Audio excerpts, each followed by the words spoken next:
S'étendant sur près d'un cinquième de la surface terrestre, l'Afrique se dresse comme le deuxième plus vaste continent du globe. Réputée pour ses trésors naturels et sa faune extraordinaire, l'Afrique recèle encore de nombreux mystères qui échappent à la compréhension humaine. Embarquez avec nous pour explorer 9 découvertes stupéfiantes en Afrique qui bouleversent nos certitudes. Numéro 9. Énigme du quartzite. L'île volcanique d'Anjouan abrite un secret improbable. Dissimulés parmi les champs de lave et les falaises basaltiques se trouvent des gisements de quartzite anciens, une roche qui défie toute logique géologique. Cette anomalie laisse les scientifiques perplexes quant à l'origine de ce minéral non volcanique sur une croûte océanique ignée. Anjouan fait partie de l'archipel des Comores, au large de la côte orientale africaine. À l'instar d'Hawaï, ces îles sont nées d'éruptions violentes lors du déplacement des plaques tectoniques sous-marines. Le magma en fusion a jailli, superposant des coulées de lave sur le plancher océanique jusqu'à ce qu'Anjouan émerge des flots. Étant donné cette genèse volcanique, les roches d'Anjouan devraient être exclusivement d'origine ignée. Ainsi, la présence de vastes dépôts de quartz sur l'île reste inexpliquée.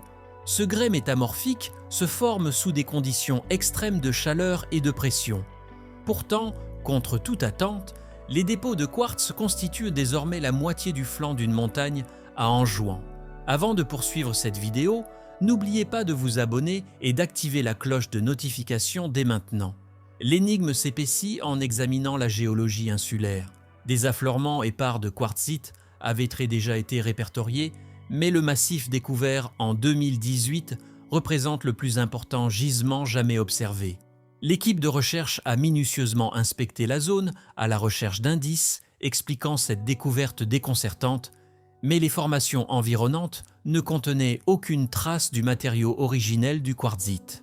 Les preuves convergeaient vers une conclusion improbable. Le quartzite s'est formé ailleurs avant d'arriver à Anjouan sous sa forme actuelle. Cette révélation pousse les géologues du monde entier à reconsidérer les théories établies sur la formation des îles et le dépôt de minéraux. Le quartzite d'Anjouan représente une anomalie qui remet en question les hypothèses sur la géologie de la croûte océanique. Numéro 8. Dinosaures zimbabwéennes inédits.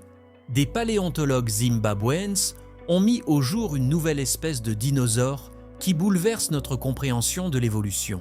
Le spécimen, baptisé Mbiresaurus raati et surnommé Mbire, a été découvert en 2017 par une équipe dirigée par Christopher Griffin de Virginia Tech. Les chercheurs exploraient de la formation Pebbly Arkose dans le district de Dande, au Zimbabwe, lorsqu'ils ont exhumé le squelette quasi complet de Mbire. Mbire est un petit herbivore doté d'un crâne triangulaire réduit. Il mesurait à peine 1,80 m de long et seulement 1,50 m au niveau des hanches. Il vivait à la fin du Trias, il y a environ 230 millions d'années. Cette découverte révèle que les premiers sauropodomorphes n'étaient pas d'emblée massifs et gigantesques. Ils étaient petits et bipèdes et n'ont évolué vers des tailles colossales que plus tard.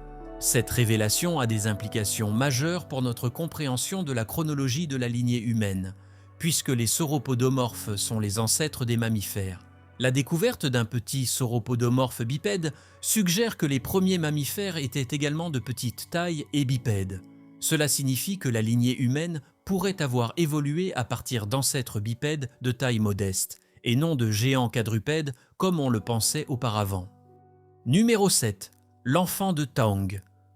En 1924, une relique extraordinaire du lointain passé de l'humanité a été exhumée des terres anciennes d'Afrique du Sud. Des mineurs ont mis au jour un crâne de primate qui allait ébranler les théories sur l'évolution humaine pendant des décennies. Ce crâne fossilisé appartenait à un singe humain qui se tenait debout il y a plus de 2 millions d'années. Le fossile remarquable est devenu célèbre sous le nom d'enfant de Taung. Il représente le premier spécimen découvert d'Australopithèque africain, le singe du sud de l'Afrique, et a fourni la preuve que les premiers hominidés ont adopté la bipédie bien plus tôt qu'on ne l'imaginait. Le célèbre paléoanthropologue Raymond Dart fut le premier à étudier le crâne de l'enfant de Taung. Il l'identifia correctement comme un hominidé primitif, distinct de toute créature connue. Dart fut d'abord ridiculisé. car les scientifiques refusaient de croire que la chronologie humaine remontait si loin. Les raisons de ce scepticisme devinrent évidentes lors de l'examen. Bien que le crâne possédât une dentition semblable à celle des humains, sa minuscule boîte crânienne ne faisait qu'un tiers de la taille des humains modernes, égalant la capacité crânienne d'un singe. Cependant, l'os occipital à la base indiquait une posture érigée. Ces caractéristiques contradictoires ont déclenché un vif débat. Tragiquement, les mineurs ont fait exploser le site de Taung avant qu'une analyse approfondie ne puisse être menée. Néanmoins, depuis les années 1920, de nombreux autres fossiles d'Australopithèques ont été mis au jour dans les grottes d'Afrique du Sud.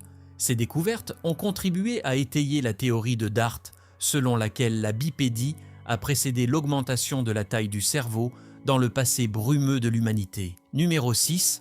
Matière organique extraterrestre.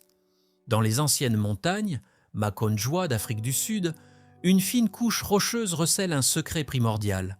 Incrustés dans ce dépôt volcanique se trouvent des vestiges de matière extraterrestre datant de plus de 3,3 milliards d'années.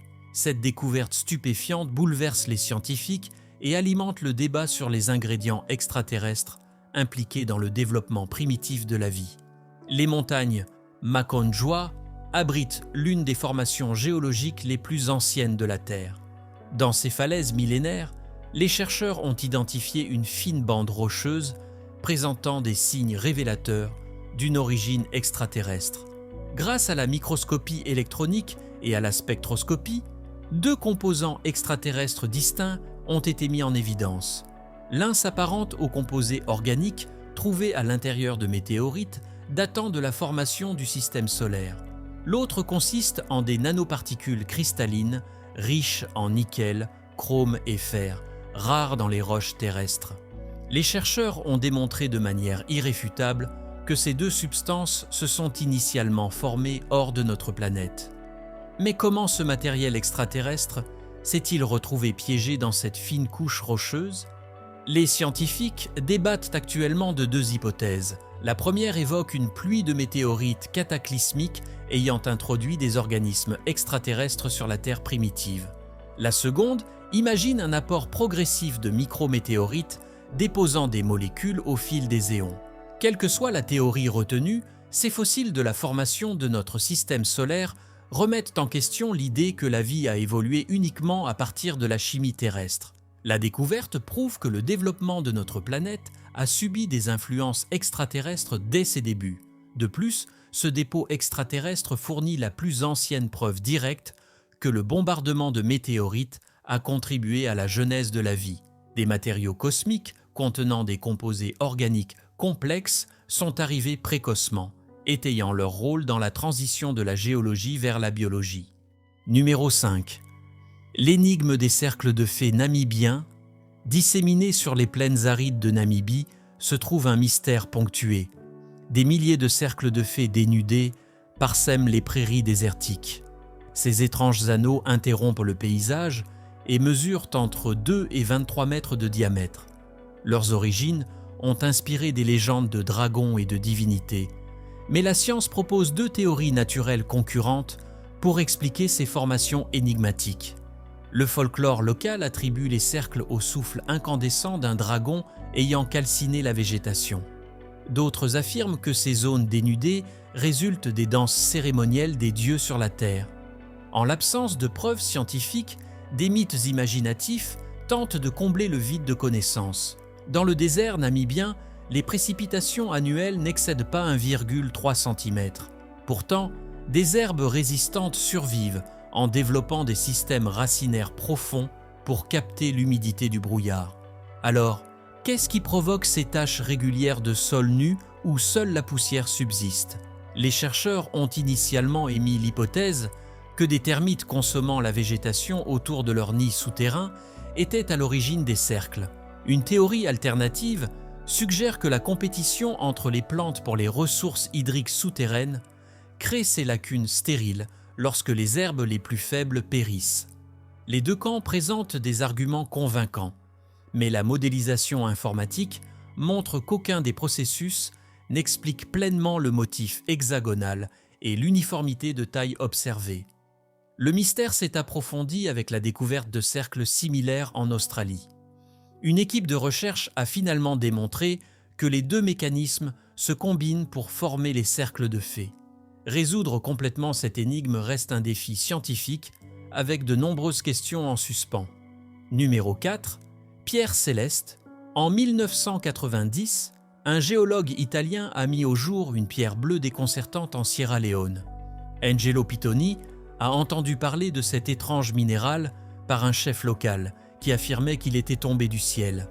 Les analyses en laboratoire ont révélé une composition moléculaire inédite sur Terre, ajoutant du mystère à cette pierre céleste légendaire. Pitoni a d'abord examiné la pierre bleue veinée de blanc pour déterminer s'il s'agissait d'un minéral connu comme la turquoise. Cependant, les tests spectrographiques ont révélé une signature élémentaire unique avec une teneur élevée en oxygène, mais dépourvue de toute structure minérale identifiable.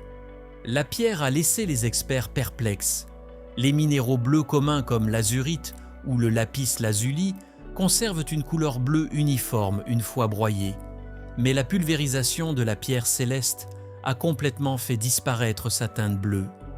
Ni la chaleur ni les acides n'ont altéré sa couleur. Sa composition moléculaire défiait toute classification. Selon le chef local, cette découverte représenterait en effet le premier minéral documenté avec une composition unique inconnue sur Terre. De nouvelles techniques de datation géologique développées depuis pourraient permettre de dater ces pierres et de déterminer l'origine de leurs composants élémentaires. Numéro 3. Le lac pétrificateur. Le lac Natron en Tanzanie évoque une mer mortelle sur une planète extraterrestre. Ces eaux rougeâtres, presque fluorescentes, doivent leur couleur effrayante à des micro-organismes halophiles. Les températures dans ce bassin salin peu profond atteignent 60 degrés Celsius, ne laissant que les organismes extrémophiles capables de survivre dans cet environnement hostile. Les eaux caustiques, riches en minéraux, prennent une teinte rouge sang lorsqu'elles sont alimentées par des sources minérales. Certaines espèces d'algues prospèrent ici, intensifiant encore la couleur du lac lors de prolifération massive. L'abondance de carbonate de sodium confère au lac un pH de 10,5, plus alcalin que l'ammoniac. Peu de créatures supportent ce bouillon chimique bouillonnant, à l'exception de certaines cyanobactéries. Leurs toxines métabolisées rendent le lac dangereux pour les oiseaux et les chauves-souris, qui périssent tragiquement après avoir confondu sa surface avec de l'eau potable. Leurs cadavres pétrifiés jonchent les rives salées, parfaitement conservées. Des algues spécialisées produisent un pigment qui les protège de la lumière solaire intense pénétrant les eaux peu profondes du lac. Lorsque les populations d'algues du lac Natron explosent en prolifération massive, leurs pigments photosynthétiques teintent l'eau d'un rouge vif saisissant. Ces conditions extrêmes permettent à un seul animal d'habiter ce lac inhospitalier. 2 millions de flamants roses, dont l'adaptation leur permet de prospérer là où la plupart des êtres vivants ne le peuvent pas. Leur plumage écarlate se confond avec la surface du lac, tandis que leur peau et leurs glandes spécialisées les protègent de la chimie corrosive du natron. La principale source de nourriture des flamants roses dans le lac est la cyanobactérie rouge spiruline. Ces pigments confèrent également aux oiseaux leur coloration rose vif caractéristique. L'écologie unique du lac Natron abrite ainsi la plus grande colonie de reproduction de flamants roses au monde. Numéro 2. L'énigme lumineuse de Dendera. Thomas Edison, le prétendu sorcier de Menlo Park, est célébré pour avoir inventé l'ampoule électrique en 1879. Mais était-il véritablement le pionnier de cette idée éclatante, ou d'autres avant lui avaient-ils déjà illuminé cette voie? Une sculpture antique dans un temple égyptien suscite l'intérêt et la controverse. Certains y voient la représentation d'un dispositif d'éclairage électrique ancestral. Bien que les éminents archéologues réfutent cette interprétation audacieuse, l'énigmatique ampoule continue d'alimenter les débats passionnés. Les bas-reliefs en question ornent l'intérieur du temple d'Hathor à Dendera, l'un des sanctuaires les mieux conservés d'Égypte. Plusieurs gravures sur pierre dépeignent des figures tenant des objets allongés, évoquant de grandes ampoules reliées à une source d'énergie. Ces représentations intrigantes sont interprétées par certains comme des lampes électriques fonctionnelles. La majorité des égyptologues contestent cette hypothèse sensationnelle. Ils déchiffrent les reliefs selon les méthodes archéologiques conventionnelles, en se référant aux textes cosmologiques égyptiens gravés à proximité. Ces inscriptions identifient les personnages comme des divinités et des symboles mythologiques, et non comme des humains maniant une technologie avancée. Le lotus, la fleur et le serpent sont associés au récit de la création évoquant l'océan primordial et la naissance du dieu soleil. Les supposés câbles seraient en réalité liés à des barques funéraires et non à un réseau électrique sophistiqué. En l'absence de preuves tangibles d'un éclairage électrique fonctionnel issu des fouilles, la communauté scientifique rejette la théorie de l'ampoule antique. Aucun vestige de fil, d'ampoule ou de source d'énergie suggérant une maîtrise de cette technologie par les anciens Égyptiens n'a été mis au jour. Néanmoins, les partisans de cette théorie avancent que les reliefs pourraient représenter des prêtres utilisant des dispositifs lumineux lors de cérémonies secrètes, dont les traces auraient été effacées par la suite. Bien que séduisante, cette hypothèse demeure non étayée. Les progrès en sciences des matériaux pourraient permettre aux archéologues d'analyser plus finement les reliefs sculptés pour révéler les techniques de production employées.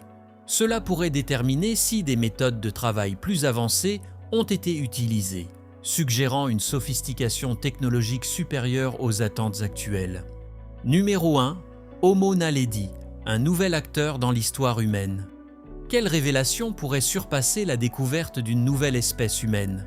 En 2015, une telle trouvaille a bouleversé le monde scientifique lorsque, dans les profondeurs d'un réseau de grottes sud-africain, un trésor de fossiles a été mis au jour, dévoilant un ancien hominidé présentant un fascinant mélange de caractéristiques primitives et humaines. Ce cousin humain nouvellement identifié a été baptisé Homo naledi.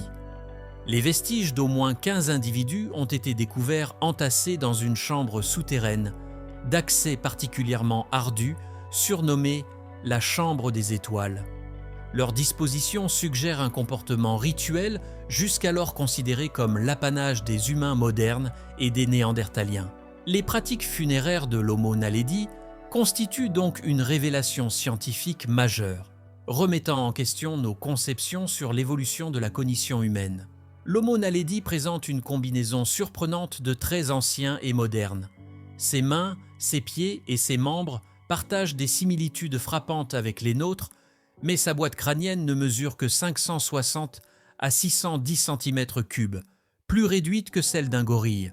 D'autres caractéristiques simiennes incluent des articulations des épaules optimisées pour l'escalade. Néanmoins, les experts ont confirmé que la locomotion bipède complète du naledi, ainsi que ses pieds et membres inférieurs semblables aux humains, lui permettait de parcourir de longues distances. Cette adaptation cruciale est apparue étonnamment tôt dans l'évolution de notre lignée, bien avant l'augmentation significative de la taille du cerveau. La datation précise des restes de Naledi s'est avérée être un défi complexe, avec des résultats encore incertains. Cette découverte pousse les paléoanthropologues à réévaluer notre compréhension de la diversification et de l'expansion du genre Homo à travers le continent africain et au-delà, ouvrant de nouvelles perspectives sur l'évolution humaine.